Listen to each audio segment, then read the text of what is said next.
Hello my dear students, आ गए हैं सब लोग।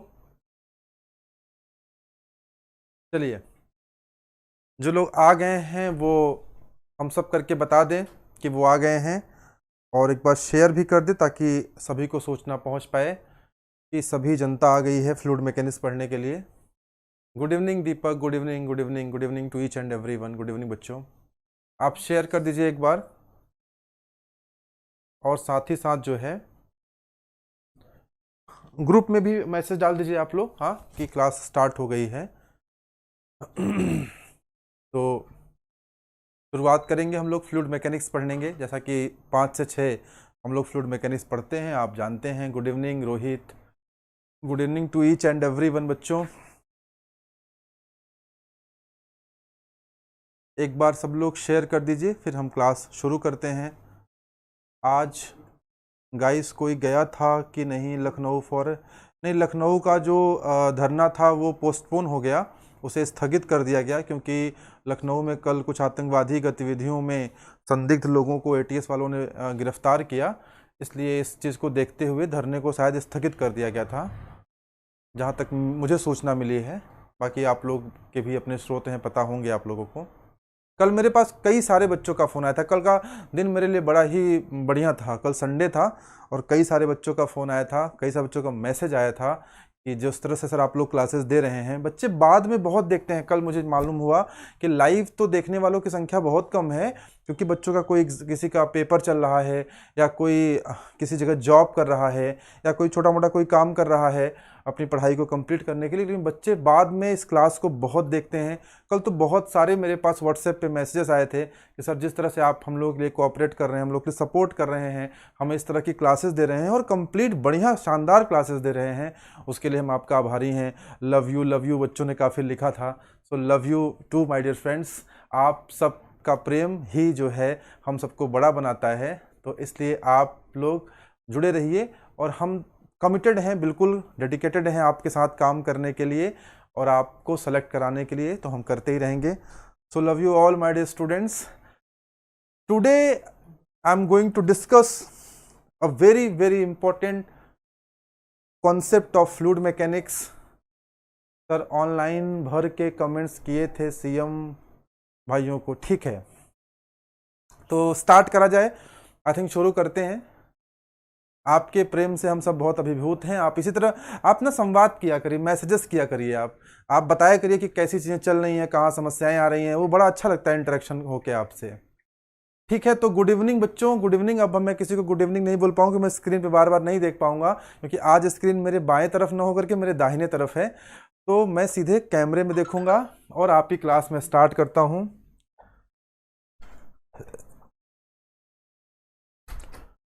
अच्छा, एक सूचना आपके लिए ये थी कि हमने आपसे वादा किया था कि हम आपको टेस्ट और टेस्ट सीरीज़ देने जा रहे हैं। हमने आपसे प्रॉमिस किया था कि टेस्ट और टेस्ट सीरीज़ हम आपको देने जा रहे हैं। तो हमारा जो टेस्ट का डेट है, देखिए अभी हम लोग जो टेस्ट 1 करने जा रहे हैं, जो टेस्ट 1 हम करने जा रहे हैं आपसे, हमने आपको बताया था ना कि टेस्ट 1 दोनों अलग अलग एग्जामिनेशन के लिए अलग अलग होगा। मैकेनिकल के बच्चों के लिए, मैकेनिकल के बच्चों के लिए जो हमारा टेस्ट होगा, मैकेनिकल के बच्चों के लिए जो हमारा टेस्ट होगा, उसको हम लोग यूपी के पैटर्न पे रखेंगे, ठीक है ना। और जो सिविल के बच्चों का हमारा टेस्ट होगा वो हम लोग DFCCIL के पैटर्न पे रखेंगे। और पहला टेस्ट आने वाला जो अगला संडे है, नेक्स्ट संडे को हमारे ऐप पे आपको टेस्ट मिलने वाला है। अभी ये डेट टेंटेटिव है, इसका कंफर्मेशन कल आपको मिल जाएगा। हालांकि 99% कंफर्म ही है। अगर किसी तरह की कोई समस्या नहीं आती है तो नेक्स्ट संडे को we are going to conduct the test number 1, और टेस्ट नंबर 1 जो होगा वो मैकेनिक्स का होगा, ठीक है ना। तो टेस्ट नंबर 1 का जो सब्जेक्ट होगा वो सब्जेक्ट क्या होगा? मैकेनिक्स। सब्जेक्ट क्या होगा? सब्जेक्ट होगा आपका इंजीनियरिंग मैकेनिक्स, जिसमें कि 60 क्वेश्चंस होंगे, जिसमें कि 60 क्वेश्चंस होंगे और 50 मिनट होगा। 50 मिनट में 60 क्वेश्चन सब्जेक्ट वाइज टेस्ट हम शुरू कर रहे हैं, जिसमें कि पहला टेस्ट आपका अगले संडे को होगा। कल एकदम कंफर्म न्यूज़ आपको मिल जाएगी, कंफर्म अपनी तरफ से कर देंगे, वैसे कंफर्म ही है। तो हमारे ऐप को आप डाउनलोड कर लीजिए, मेक माई करियर का ऐप डाउनलोड कर लीजिए। मेक माई करियर के ऐप पे ही सारे टेस्ट आपको मिलेंगे। और टेस्ट संबंधी किसी सूचना के लिए, टेस्ट देना कैसे है, या टेस्ट में कोई समस्या आ रही है, या किसी भी परेशानी के लिए अगर आपको जानकारी लेनी है तो आप स्क्रॉल होने वाले नंबर पे कॉल कर सकते हैं, या आप मेरे नंबर पे पर्सनली भी कॉल कर सकते हैं। आपके लिए हम सब 24/7 अवेलेबल हैं। हाँ, टॉपर्स की हम लिस्ट भी बताएंगे आपको, और साथ ही साथ हम आपके लिए कुछ न कुछ प्राइज वगैरह भी देंगे अगर आप अच्छा परफॉर्म करेंगे तो। ठीक है, मोटिवेशन के लिए आपको। तो ये एक इम्पॉर्टेंट सूचना है आप लोगों के लिए। आप लोग इस सूचना को सबसे शेयर करिएगा, और इसके लिए जो सबसे ज़रूरी चीज़ है वो ये है कि आप मेक माई करियर का ऐप डाउनलोड कर लीजिए। मेक माई करियर के ऐप पर ही ये चीज़ें आपको मिलेंगी। ठीक है बच्चों, तो पहली सूचना तो आपके लिए ये थी। दूसरी सूचना, इम्पॉर्टेंट अनाउंसमेंट।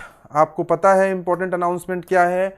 दूसरी जो महत्वपूर्ण सूचना है वो ये है कि आज शाम को 8 बजे, अच्छा कल काफ़ी सारे बच्चों का मेरे पास फ़ोन आया था, काफ़ी स्टूडेंट ने मेरे को कॉल किया, तो उन्होंने बोला कि सर जो सरफेस टेंशन वाली क्लास है वो अगर 2 घंटे की क्लास होगी तो हम लोग का डेटा ऐसे ही ये क्लास करके ख़त्म हो जाता है, फिर एक क्लास शाम में रहेगा तो हमारे पास डेटा नहीं बचता है। तो ये जेन्युइन इशू हमें समझ में आया, और बच्चों का कहना भी था कि सर आप जब थ्योरी वाली क्लास जब भी रखा करिए तो 1 घंटे का रखेंगे तो हमारे पास डेटा बचा रहेगा, क्योंकि ऑलरेडी 3 घंटे आप डेटा खर्च कर देते हो ये शाम वाली क्लास में। तो आज की जो क्लास है उसका पैटर्न मैं बता दे रहा हूँ कि आप लोगों ने मुझसे बोला था कि सर सरफेस टेंशन पढ़ना है, तो मैंने आपके लिए सरफेस टेंशन की क्लास बनाई, और सरफेस टेंशन मैं आपको कंप्लीट पढ़ाने जा रहा हूँ। सरफेस टेंशन वाली जो क्लास है ये 2 पार्ट में चलेगी, ठीक है ना। इसके 2 पार्ट हैं। पहला है पार्ट 1 जो कि 12 जुलाई यानी आज 2021 को, 12 जुलाई यानी आज 2021 को 8 PM पर आपको देखने को मिलेगा। और जो पार्ट 2 है, इस क्लास का जो पार्ट 2 है वो पार्ट 2 कल यानी 13 जुलाई 2021 को 8 PM पे ये क्लास आपको चलेगी। तो हमने क्लास को 2 भागों में डिवाइड कर दिया है ताकि आपके लिए और सुविधा रहे और आसानी रहे, क्लास को और अच्छे तरीके से आप पढ़ पाएँ, ठीक है ना। और दोनों ही क्लासेस इंपॉर्टेंट हैं। जो बच्चा पहली क्लास नहीं करेगा उसको दूसरी क्लास करने में थोड़ी समस्या आएगी, इसलिए आज वाली क्लास जरूर करिएगा ताकि दूसरी क्लास में आप और एंजॉय कर सकें। It is my promise that you will enjoy this class. आपको मज़ा आ जाएगा, आपको लगेगा कि हाँ कुछ हमने ज़रूर नई बातें सीखी हैं। तो ये सरफेस टेंशन की क्लास है जिसमें कि पार्ट 1 क्लास नंबर 1 1 घंटे की क्लास है। आज शाम को 8 से 9 इसी चैनल पे चलेगी, आप देख सकते हैं। राजा बाबू ने गुड मॉर्निंग बोला है, good morning Raja Babu. Good evening बोला है, गुड इवनिंग राजा बाबू, ठीक है। तो ये सूचना थी। इस सूचना के बाद कोई अन्य सूचना नहीं है, सीधे अब हम लोग चलते हैं क्लास की तरफ और अपनी क्लास हम स्टार्ट करते हैं। ओके, चलिए क्वेश्चन नंबर 1 आपके स्क्रीन पे है, इसका जवाब दीजिए। क्वेश्चन नंबर 1 आपके स्क्रीन पे है, इसका जवाब दीजिए।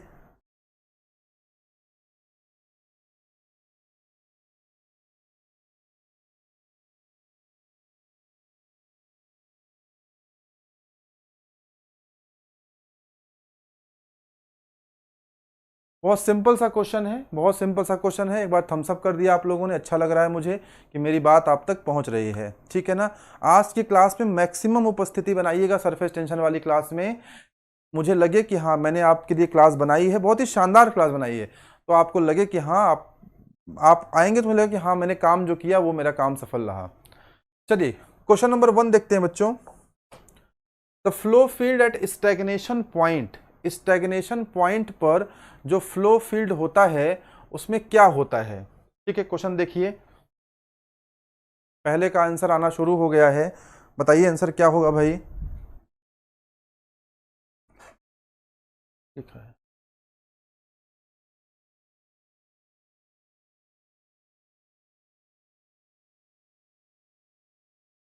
स्टैग्नेशन पॉइंट के बारे में कौन बताएगा? कुछ लोग डी पार्ट कह रहे हैं, कुछ लोग बी पार्ट कह रहे हैं, थोड़ा सा कंफ्यूजन है लगता है आपके दिमाग में, ठीक है ना? कुछ लोग डी कह रहे हैं, कुछ लोग बी कह रहे हैं। बताइए भाई, डी होगा कि बी होगा?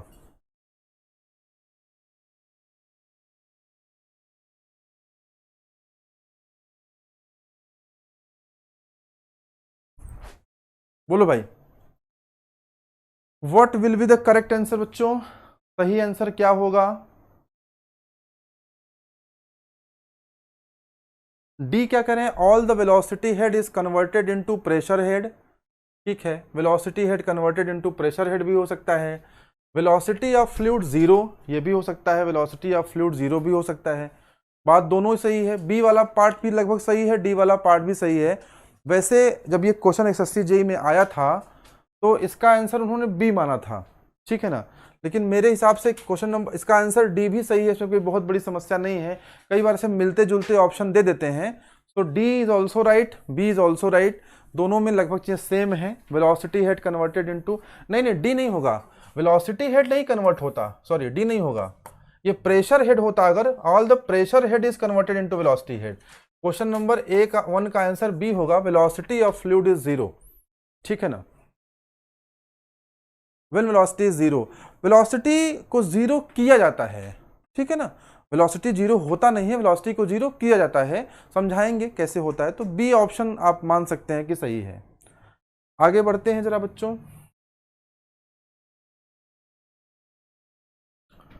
सर्ज वेव जो है, इस कॉन्सेप्ट को मैं जब पढ़ाऊंगा आपको फ्लूइड मैकेनिक्स तब डिटेल में समझाऊंगा। लेकिन ये क्वेश्चन कई बार एग्जामिनेशन में आ जाता है कि सर्ज वेव किसका उदाहरण है, किसका एग्जाम्पल है?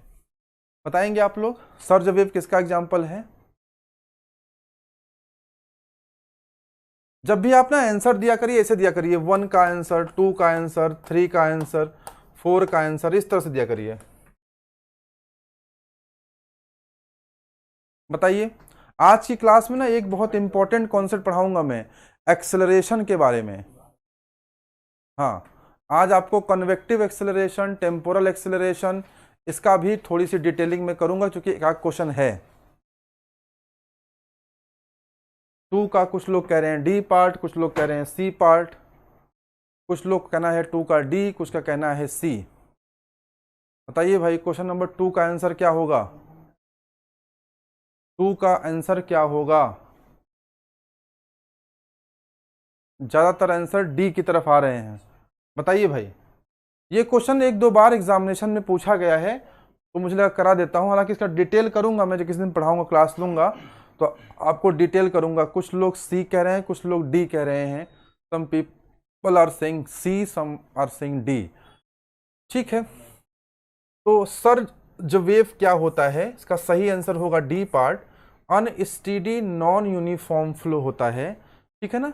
सेकंड का डी पार्ट होगा, अनस्टेडी नॉन यूनिफॉर्म फ्लो, ठीक है? क्वेश्चन नंबर, आगे बढ़ते हैं थर्ड की तरफ। Equation of continuity results from the principle of conservation of mass. ये तो आप लोग मतलब जान ही गए हैं, रट लिए हैं कि जो क्वेश्चन नंबर 3 है इसका आंसर क्या होता है? इसका आंसर होता है कंजर्वेशन ऑफ मास। अच्छा, कंटिन्यूटी इक्वेशन में ना एक बात ध्यान रखिएगा, कंटिन्यूटी इक्वेशन में कुछ शर्तें होती हैं, जैसे फ्लूइड वो स्टेडी हो, इनकम्प्रेसिबल हो, ठीक है ना? तो ये कुछ शर्तें होती हैं, वो लगाना ज़रूरी होता है, ठीक है? हर जगह A1 V1 equal to A2 V2 नहीं होता है। ये मैंने एक बार डिस्कस किया था, आज मैं फिर से आपके सामने डिस्कस कर दे रहा हूँ कि जैसे आप ना बोलते हो A1 V1 is equal to A2 V2, यानी कि इससे क्या समझ में आता है? इससे समझ में आता है कि AV is equal to constant, यही समझ में आता है ना, AV is equal to constant. AV is equal to constant का मतलब क्या है? थोड़ा कंटिन्यूटी इक्वेशन पे बात कर रहे हैं, ध्यान से सुनिएगा, अभी कमेंट सेक्शन को रोकिएगा, बात समझ में आएगी तो थम्स अप करके बताइएगा कि हाँ सर कुछ सीखने को मिला, ठीक है ना? कंटिन्यूटी इक्वेशन पे कुछ सिखाने जा रहा हूँ। अमूमन आप लोग कंटिन्यूटी इक्वेशन को बहुत हल्के में लेते हैं, लेकिन उसमें कुछ पॉइंट्स है उनका ध्यान रखना बहुत जरूरी है। कंटिन्यूटी इक्वेशन को आप लेते हैं कि AV is equal to constant होता है, तो देखिए इसका मतलब है कि एरिया और वेलोसिटी आपस में रेसिप्रोकल होते हैं। हाँ, एक सवाल मैं आपसे ऐसे ही पूछ रहा हूं ये सवाल अगर आपको समझ में आता है तो मुझे जवाब दीजिएगा। कंटिन्यूटी इक्वेशन का मतलब है कि इधर एरिया है, इधर वेलोसिटी है, इधर एरिया है, इधर वेलोसिटी है। तो देखिए एरिया और वेलोसिटी आपस में रेसिप्रोकल तो होते हैं, लेकिन एक चीज का बात ध्यान रखिएगा, एक बात का, कि हर एक जगह नहीं है, यूनिवर्सल ट्रूथ नहीं है। ये फ्लूइड में है और फ्लूइड के कुछ ऐसे टर्म्स एंड कंडीशंस के साथ है। कहीं पर ऐसा भी, ये ऐसा नहीं कि यूनिवर्सली जहां जहां एरिया कम होगा वहां वहां वेलोसिटी ज्यादा होगा। एक बच्चे ने मुझसे क्वेश्चन किया कि सर क्या ये यूनिवर्सली लागू नहीं है कि अगर एरिया घटता जाएगा, अगर एरिया घटता जाएगा तो वेलोसिटी बढ़ती जाएगी। बच्चे ने कहा कि सर अगर एरिया घटता जाएगा तो वेलोसिटी बढ़ती जाएगी, तो सर ये तो यूनिवर्सल लॉ है, ये तो यूनिवर्सली लागू समझ में आ रहा है, इसमें कोई दिक्कत वाली बात ही नहीं समझ में आ रही है। तो हमने उसको समझाया, हमने उसको उदाहरण दिया कि नहीं, हमेशा नहीं अप्लाइड है ये। जिसका उदाहरण मैं आपको दे रहा हूं, ध्यान से समझिएगा, ठीक है। अब देखो जरा, ये जो लॉ है ना, इस पे कुछ नियम लगे हैं। There are some terms and condition, some assumptions are there. जैसे मान लीजिए ना एक हाईवे है, एक हाईवे है और बीच में यहां पे ब्रिज आता है, और फिर हाईवे अपने बीच में यहां पे ब्रिज आता है मान लीजिए, और फिर जो है वो हाईवे आगे चल करके अपने पूरे फ्लेज में आ जाता है। इस तरह का कुछ एक है हाईवे। अब देखो यहां पे क्या है ना, यहां पे कुछ गाड़ियां जा रही हैं मान लीजिए। ऐसे एक चीज समझा रहा हूं, कुछ समझने वाली बातें हैं तो समझना चाहिए आप लोगों को ना, हमेशा रटना थोड़ी है। कुछ गाड़ियां जा रही हैं, अब जब गाड़ियां जा रही हैं, देखो यहां का एरिया ज्यादा है ना, ये बड़ा एरिया है, और यहां का एरिया कम है। तो कायदे से जैसे एरिया जब कम हुआ, यानी जब गाड़ी यहां से कहां पहुंची, जब ब्रिज पे पहुंची, तुम लोग जवाब देना, आप लोग जवाब देना इसमें।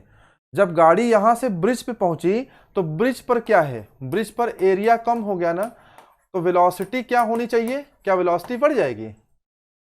आपने कभी ऐसा महसूस किया, आपने कभी ऐसा महसूस किया कि आप जब ब्रिज पे पहुंचते हैं, कहीं कंजस्टेड कोई एरिया है, तो वहां पे वेलोसिटी और बढ़ जाती है? ऐसा नहीं होता, बल्कि वेलोसिटी और कम होती है। आप ब्रिज पे और कम कर लेंगे ना, यहां जब आएंगे तो और गाड़ी धीमे कर लेंगे, यहाँ पे गाड़ी और धीमे कर लेंगे। यहाँ हमारे बहुत सारी गाड़ियां हैं, यहाँ बहुत सारी गाड़ियां हैं, इतनी बड़ी गाड़ी बनाएंगे तो ब्रिज पे जा ही नहीं पाएगी। तो यहाँ मान लो छोटी छोटी बहुत सारी गाड़ियां हैं। तो ये प्रिंसिपल यहाँ फेल क्यों कर गया? ये सब गाड़ियां हैं, ये प्रिंसिपल यहाँ फेल क्यों कर गया? ये बात समझ में आई कि नहीं? थम्स अप करके बताना, थम्स अप करके बताना, ये बात समझ में आ रही है ना? ये यूनिवर्सल लॉ नहीं है कि आप कहीं भी पाया आपने सेट कर दिया। तो गाड़ी जब यहां आएगी तो आप देखो यहां पे क्या होगा ना, कुछ इस तरह की स्थिति हो जाएगी। देखो कुछ इस तरह की स्थिति हो जाएगी ना। उसका भी तर्क है, जो मैं बात बोल रहा हूं उसका अपना एक रीजन है, एक तर्क है, ठीक है ना? तर्क क्या है? तर्क ये है कि आप ये समझो कि यहां पर गाड़ियां दूर दूर हैं, गाड़ियां यहां पर दूर दूर हैं, तो स्पीड ऑफ कार, यहां पर गाड़ियां दूर दूर हैं। दूर है गाड़ी तो डेंसिटी ज्यादा है, डेंसिटी कम है। और जब यहां पर कम जगह पे ज्यादा गाड़ियां आ जाएंगी तो उनकी डेंसिटी क्या हुई? बढ़ गई, घनत्व तो बढ़ गया ना। और हम कंटिन्यूटी इक्वेशन वहां नहीं लगा सकते जहां पर कि घनत्व तो घटता बढ़ता हो। समझ में आया ना? एरिया हमेशा इसके रेसिप्रोकल कब होगा? जब डेंसिटी कांस्टेंट होगी। इसकी शर्त है कि डेंसिटी कांस्टेंट होनी चाहिए। यहां डेंसिटी कहां कांस्टेंट रह गई? यहां इतने थोड़े से जगह में ही बहुत सारी कार आ जाती है। कभी ब्रिज पे आप गए हो, अगर इलाहाबाद में, दिल्ली में यमुना ब्रिज चाहिए कहीं जाते हैं आप, तो ब्रिज पे ज्यादा कार होती है उस समय पे ना, सड़क के मुकाबले। बोलो यार, तो डेंसिटी चेंज हो गया। यहां डेंसिटी कम है, यहां डेंसिटी ज्यादा हो गया, इसलिए यहां नहीं लगा सकते। इसलिए यहां पे A1 V1 बराबर A2 V2 लगाना हमारे लिए जस्टिस नहीं है, हमारे लिए जस्टिफाई नहीं है, हमारे लिए ये वैलिड नहीं है। समझ में आया? एक ऐसे उदाहरण से आपको जोड़ने का प्रयास किया कि आप थोड़ा फील कर पाए ना, महसूस कर पाए। ऐसे कहीं किताब में थोड़ी मिलेगा, ये तो आपको बना के मैंने बताया कि आप महसूस करें, कि कहीं भी नहीं उठा के लगा देंगे इसको। बोलो यार, थम्स अप करके बताइए जरा, कैसा लगा आपको ये उदाहरण मेरा? गाड़ियों वाला, ठीक है। ऑफलाइन क्लास में बच्चे बड़ा एंजॉय करते हैं इसको, हाँ बताएंगे हाँ सर। तो ऑनलाइन का बताइए क्या स्थिति है, समझ में आया ना? आई थिंक आ रहा है, थम्स अप आ रहा है आप लोगों का, समझ में आया? समझ में आया कि we can not apply all the formula of the fluid mechanics universally to each and every section and each and everywhere. If the formula is applied anywhere, the formula have some assumptions. फॉर्मूले के पीछे कुछ मान्यताएं हैं, कुछ assumption हैं, उनके साथ ही हम फॉर्मूले को अप्लाई कर सकते हैं माय डियर फ्रेंड्स, ऐसे ही अप्लाई नहीं कर देंगे। समझ में आ रहा है? चलिए अगले प्रश्न की तरफ आगे बढ़ते हैं। चलिए कह रहा है कि question number 4, a flow whose stream line is represented by a curve is called. ये क्वेश्चन मैं आगे भी करा चुका हूं, पहले भी कई बार क्वेश्चन कराया हूं मैं आपको। क्वेश्चन नंबर 4 का आंसर क्या होगा? C part.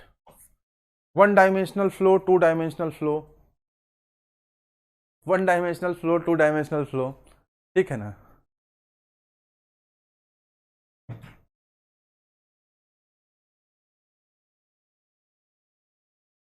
ठीक है, 1 डायमेंशनल फ्लो, 2 डायमेंशनल फ्लो पढ़ा था आपने, लास्ट टर्म पे मैंने पढ़ाया था।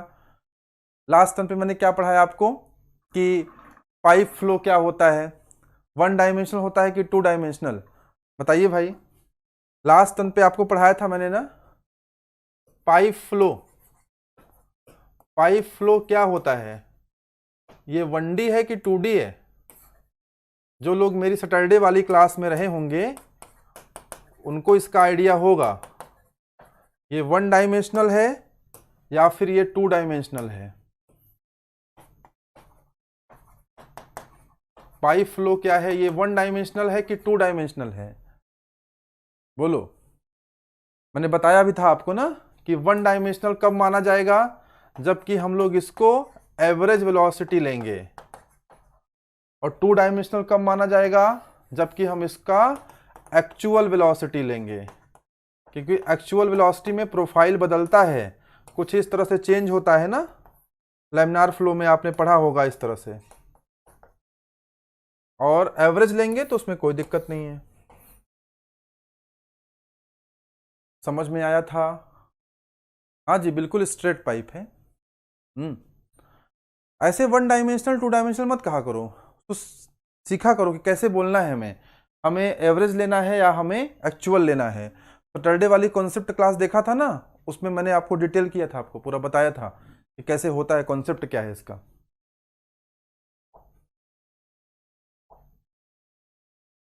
क्वेश्चन नंबर 5 बहुत आसान क्वेश्चन है। आज से क्वेश्चन सारे ही बहुत आसान है, क्योंकि इसमें आईएएस का क्वेश्चन आज एकाकी होगा, बाकी सारे क्वेश्चन आपके जेई वाले हैं। तो जेई वाले क्वेश्चन तो आसान होते ही हैं अगर आप थोड़ा सा पढ़ाई ठीक ठाक कर रखी है तो।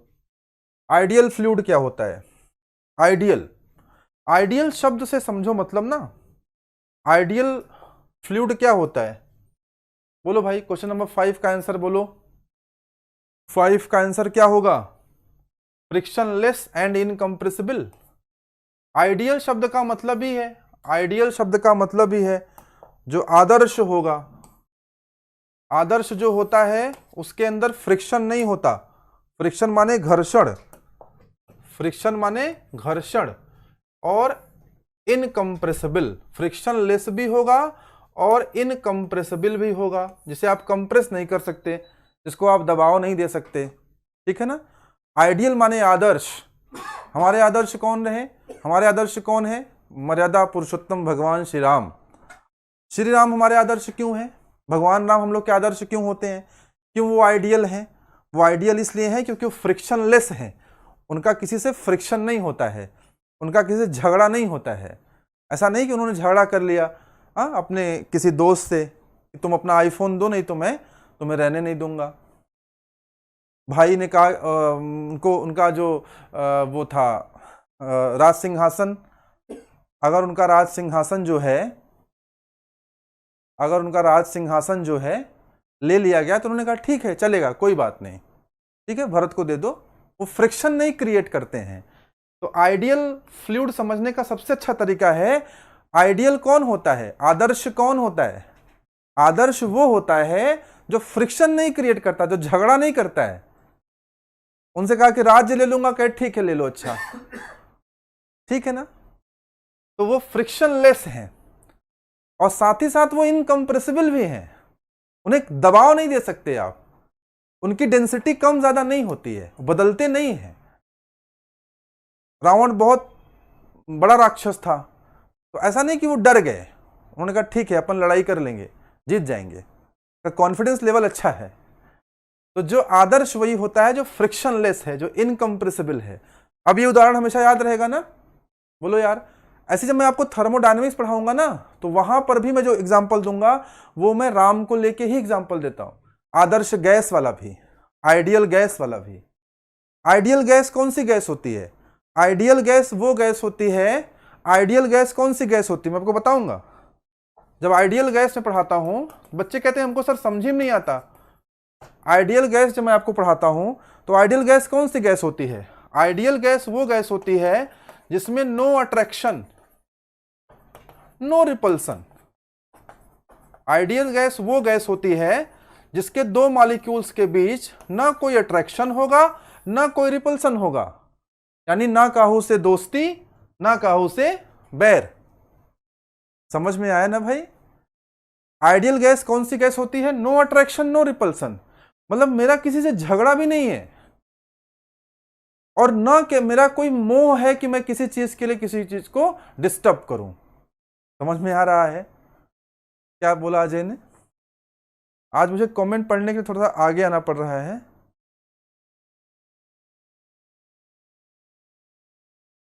ठीक है, so no attraction, no repulsion. दो मॉलिक्यूल्स है ना, दो मॉलिक्यूल्स हैं, ये ना तो आपस में अट्रैक्ट हो, ना तो आपस में रिपेल हो। अगर ऐसा हो जाए तो सब आदर्श नहीं हो जाएगा। तो आइडियल का मतलब ही है कि जहां आदर्श हो, कोई फ्रिक्शन ना हो, कोई कंप्रेशन ना हो, कोई अट्रैक्शन ना हो, कोई रिपल्सन ना हो, ठीक है ना, तो वहां पे जो है आदर्श होता है। ठीक है, आगे बढ़े। क्वेश्चन नंबर 6 करो बेटा, 6 करो। नो रिपल्सन, कभी कभी बाजार में, ठीक है, क्वेश्चन नंबर 6 करो। मैं कमेंट पढ़ लेता हूं एक बार। कभी कभी बाजार में मांगी सबकी खाई। अच्छा, कबीरा खड़ा बाजार में मांगी सबकी खाई। अरे बाप रे, मैं समझ नहीं पाता, दूर से ना स्क्रीन दिखता नहीं है और लगता है मैं उम्र का असर दिख रहा है मेरे ऊपर, मैं बूढ़ा हो रहा हूँ क्या, मेरी आंख भी कम जो है पढ़ पाती वहां तक। ऐसा लग रहा है कि आप लोग को मैं बूढ़ा हो रहा हूँ क्या? हाँ, क्वेश्चन नंबर 6, क्वेश्चन नंबर 6 देखते हैं। In a steady flow of a fluid, the total acceleration of any fluid particle. This is very important question. This question is not very important. एक कॉन्सेप्ट मुझे बताना है, वो कॉन्सेप्ट बहुत important है और उस कॉन्सेप्ट को मैं आज डिस्कस करने जा रहा हूं। एक कॉन्सेप्ट होता है बच्चों, देखो, total acceleration. Total acceleration is equal to होता क्या है? Total acceleration is equal to होता क्या है? बताओ भाई, total acceleration is equal to होता क्या है? Total acceleration is equal to होता है convective acceleration plus temporal acceleration.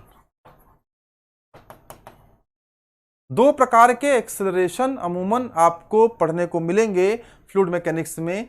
एक का नाम होगा कन्वेक्टिव और दूसरे का नाम होगा टेम्पोरल। अगर दोनों को आप जोड़ देते हैं ना, तो उसे ही हम लोग कहते हैं टोटल एक्सेलरेशन। अब जरा ये डिस्कस करते हैं कि कन्वेक्टिव क्या होता है, टेम्पोरल क्या होता है, और उसी से ये क्वेश्चन निकल के आएगा भी। अगर हम ना किसी एक डायरेक्शन में कोई एक्सेलरेशन ले लें, मान लो ये वाई डायरेक्शन है, मान लो ये एक्स डायरेक्शन है, मान लो ये जेड डायरेक्शन है, तो इधर का एक्सेलरेशन क्या हो जाएगा? ए एक्स, इधर का हो जाएगा ए वाई, इधर का हो जाएगा ए जेड। तीनों में से हम कोई भी ले लें, एक फार्मूला मुझे यहाँ लिखना है, एक फार्मूला यहाँ हमें लिखना है, उस फार्मूले के आधार पर मैं इसे एक्सप्लेन करूंगा। तीनों में से हम कोई भी ले लें, चलो एक्स का ले लेते हैं, एक्स का ले लेते हैं। तो बताओ ए एक्स का फॉर्मूला क्या होगा? मुझे कोई फॉर्मूला बताएगा ax का क्या होगा, बताओ भाई। ax का फॉर्मूला क्या होगा, किसी को आइडिया है? एक्सेलरेशन इन x डायरेक्शन का फॉर्मूला क्या होता है, एनी आइडिया?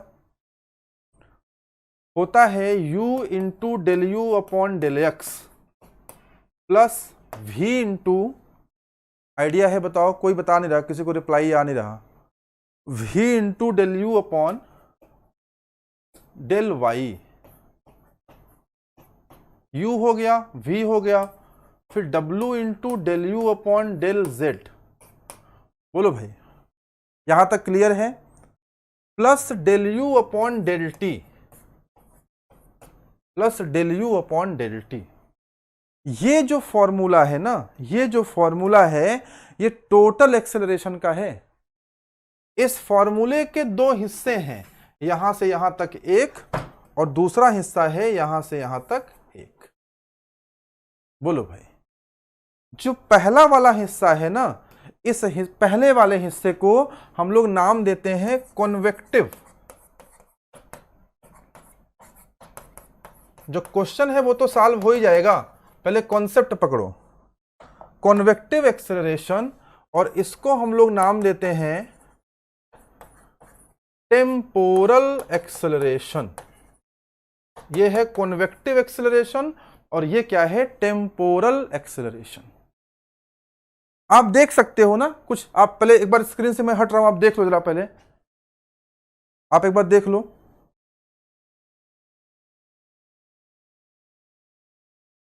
आप एक चीज देख पा रहे हो ना कि कॉन्वेक्टिव एक्सेलरेशन जो होता है एकदम क्लियर है।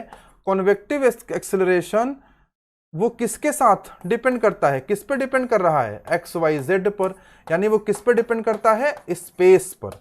और टेम्पोरल एक्सेलरेशन किस पे डिपेंड कर रहा है, टाइम पर। बोलो भाई, ये टाइम पे डिपेंड करता है और ये किस पे डिपेंड करता है, स्पेस पर। ये कॉन्सेप्ट पकड़ में आया कि नहीं? दिस इज,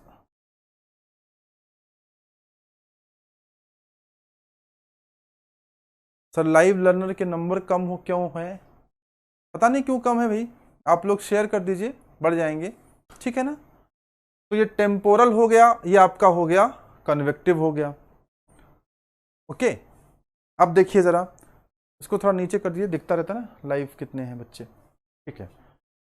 अब देखिए जरा, अगर हम यूनिफॉर्म फ्लो लेंगे तो इसकी वैल्यू आप निकाल सकते हो, नॉन यूनिफॉर्म फ्लो लेंगे तो उसकी वैल्यू आप निकाल सकते हो। बात समझ में आ रहा है ना? यूनिफॉर्म फ्लो के लिए क्या होगा, यूनिफॉर्म फ्लो के लिए सब जीरो होता है, यहां पे स्टीडी के लिए जीरो होगा।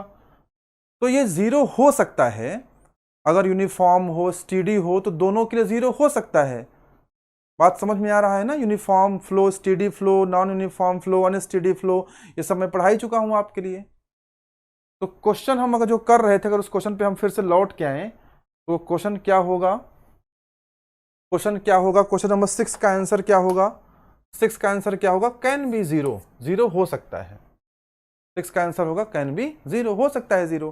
कैसे जीरो होगा, जो स्पेस के अकॉर्डिंग बदल रहा है, जो स्पेस के अकॉर्डिंग बदल रहा है, जो टाइम के अकॉर्डिंग बदल रहा है, जो टाइम के अकॉर्डिंग नहीं बदलेगा वो स्टीडी हो जाएगा, यानी स्टीडी वाले में वो जीरो हो जाएगा, अनस्टीडी में जीरो नहीं होगा। बात समझ में आया ना? सर कन्वेक्टिव को 3 डायमेंशनल कह सकते हैं, हाँ बिल्कुल कह सकते हैं, बिल्कुल कह सकते हैं, ठीक है ना। 3 डायमेंशन के सारे ही एक्सप्रेशन निकाले गए हैं, 3 डायमेंशन के ही सब हैं। 7 चलते हैं। Which of the following related fluid flow parameter exist both in rotational and irrotational? 7 का आंसर बहुत आसान है, आप खुद से कर सकते हो। 7 का आंसर बहुत आसान है, 7 का आंसर क्या होगा, स्ट्रीम फंक्शन। बोलो भाई, कॉन्वेक्टिव समझ में आया ना, कॉन्वेक्टिव और टेम्पोरल समझ में आया कि नहीं? बोलो भैया, कॉन्वेक्टिव और टेम्पोरल पकड़ में आया, कैसे डील करते हैं उसको। और 7, क्वेश्चन नंबर 7 क्लियर है, तो आगे बढ़ा जाए। एक बार थम्स अप करके जरा बता, तुम लोगों का ना स्क्रीन दिख नहीं रहा है चलता हुआ मुझे, एक बार सब लोग थम्स अप करके बताइए कि आप लोग लाइव हैं, ठीक है।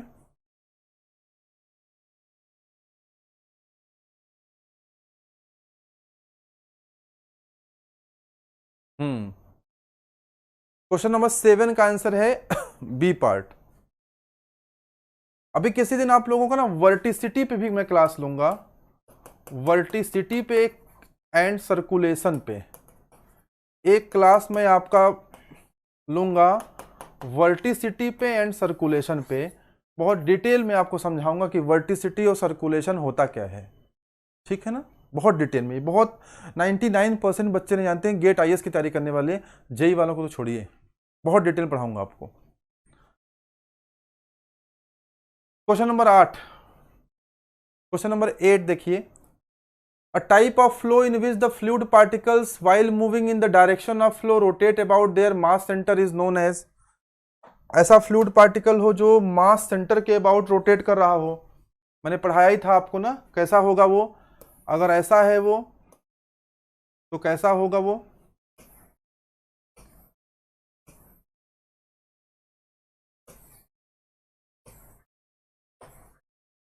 मास सेंटर के अबाउट जब रोटेट करेगा तो कैसा हो जाएगा। देखिए ये मास सेंटर के अबाउट रोटेट कर रहा है, ये मास सेंटर के अबाउट रोटेट कर रहा है,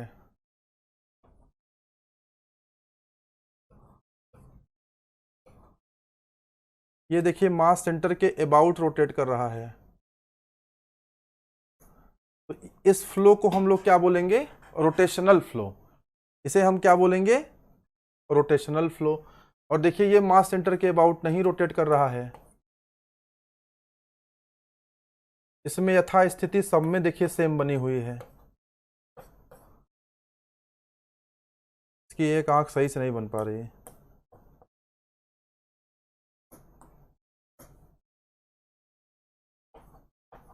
मैंने क्लास से पूरा अच्छे से ब्रीफ किया है। तो ये रोटेशनल फ्लो है और ये आपका इरोटेशनल फ्लो है, क्योंकि मास सेंटर पे रोटेट नहीं कर रहा।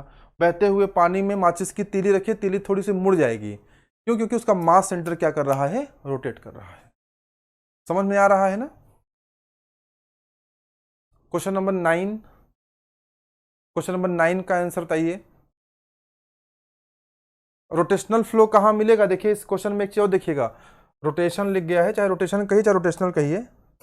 रोटेशनल फ्लो मिलने का मतलब क्या है, रोटेशनल फ्लो मिलने का मतलब क्या है, ये वही मिलेगा जहां शेयर स्ट्रेस होगा ना। यानी ये कहां मिलेगा, रियल फ्लूइड में कि आइडियल में, बोलो। रोटेशनल फ्लो कहां मिलता है, जवाब दो भाई। रोटेशनल फ्लो, रोटेशनल फ्लो कहां मिलता है, आइडियल में कि रियल में, आइडियल फ्लूइड में कि रियल फ्लूइड में, कहां मिलता है बताओ, जवाब दो, आइडियल में कि रियल में। रोटेशनल फ्लो कहां मिलेगा, आइडियल फ्लूइड में कि रियल फ्लूइड में, रियल में ना, समझाए थे ना। क्यों रियल मिलेगा, क्योंकि यहां पर शीयर स्ट्रेस टाउ मिलता है, ठीक है। और टाउ रोटेशन तभी होगा, किसी चीज का रोटेशन तभी होगा जब उस पर टेंजेंशियल फोर्सेस काम करेंगे।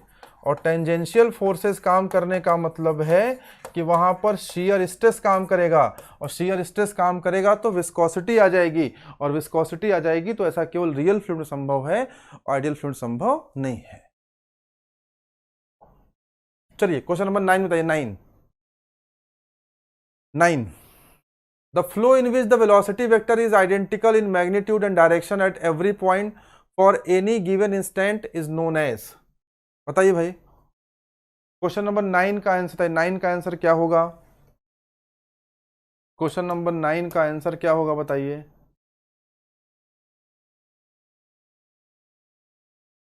हाँ बिल्कुल, 9 का आंसर क्या होगा, 9 का आंसर क्या होगा, 9 का बी पार्ट। कैसे जाना आपने, एवरी पॉइंट, पॉइंट की जब बात करेंगे, जब स्पेस की बात करेंगे, जब एक्स वाई जेड की बात करेंगे, जब सेक्शन की बात करेंगे, तो हम लोग हमेशा क्या लेंगे, यूनिफॉर्म फ्लो या नॉन यूनिफॉर्म फ्लो। जब टाइम की बात करेंगे तब हम क्या लेंगे, तब हम लेंगे स्टेडी फ्लो या अनस्टेडी फ्लो। बोलो भाई, समझ में आ रहा है, ठीक है। नेक्स्ट क्वेश्चन की तरफ बढ़ते हैं।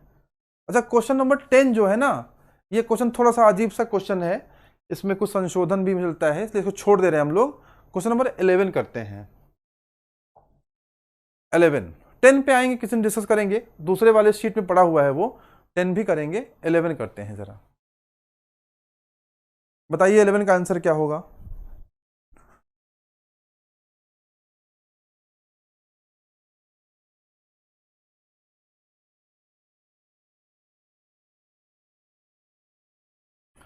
Which of the following represents unsteady non-uniform flow?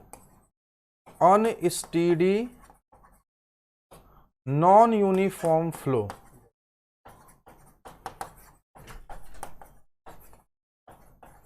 Unsteady होने का मतलब क्या है और नॉन यूनिफॉर्म होने का मतलब क्या है? जो ये बात जानता है वो ये सवाल आराम से कर लेगा। अनस्टेडी होने का मतलब क्या है और नॉन यूनिफॉर्म होने का मतलब क्या है, जो बात ये जानता है वो सवाल ये आराम से कर लेगा। बात पकड़ में आ रही ना, बताओ जरा। देखिए, अनस्टेडी होने का मतलब है कि रेट जो है वो इंक्रीजिंग रहेगा या तो डिक्रीजिंग रहेगा। रेट कांस्टेंट नहीं रहेगा, या तो इंक्रीजिंग रहेगा या तो डिक्रीजिंग रहेगा। और यूनिफॉर्म होने का मतलब क्या है? नॉन यूनिफॉर्म होने का मतलब क्या है कि जो क्रॉस सेक्शन है वो या तो इंक्रीजिंग रहेगा या तो डिक्रीजिंग रहेगा। यानी दोनों में से कोई कांस्टेंट नहीं हो सकता, दोनों में से कोई कांस्टेंट नहीं हो सकता है। ए ऑप्शन पढ़ते हैं, ए ऑप्शन तो सही लिखा है, flow through an expanding tube.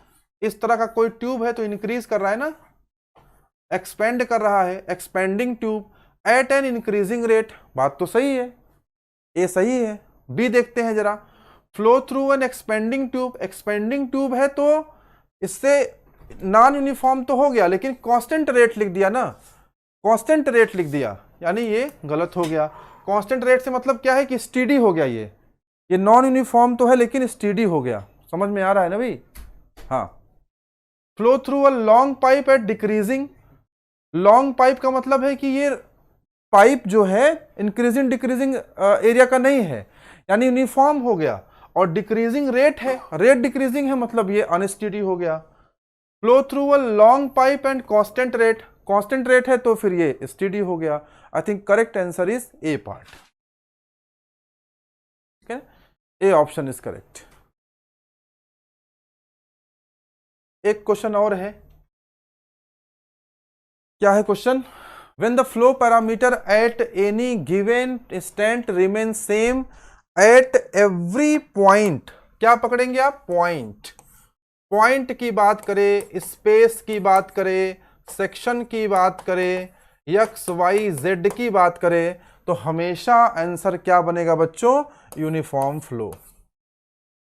समझ में आ रहा है ना? हमेशा आंसर क्या बनेगा? यूनिफॉर्म फ्लो बनेगा। समझ में आ रहा है?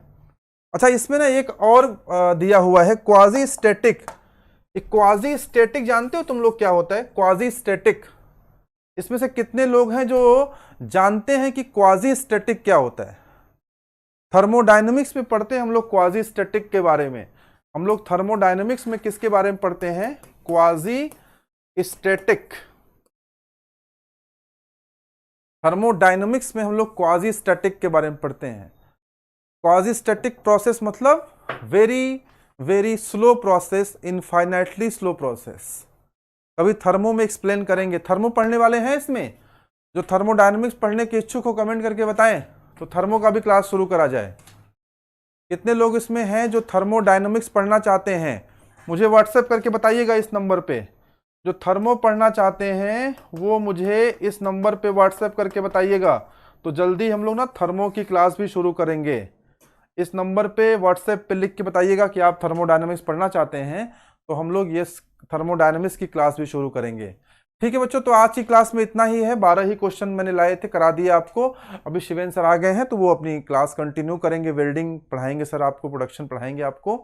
तो जो भी इसमें पढ़ने वाले बच्चे हैं जिनको पढ़ना है, मुझे व्हाट्सएप पे डालिएगा, तो बहुत जल्द मैं शुरू करने वाला हूँ थर्मोडायनेमिक्स की क्लास भी आप लोगों के बीच में। ठीक है बच्चों, आज के लिए इतना ही, फिर आपसे कल मुलाकात होगी, तब तक के लिए थैंक यू वेरी मच।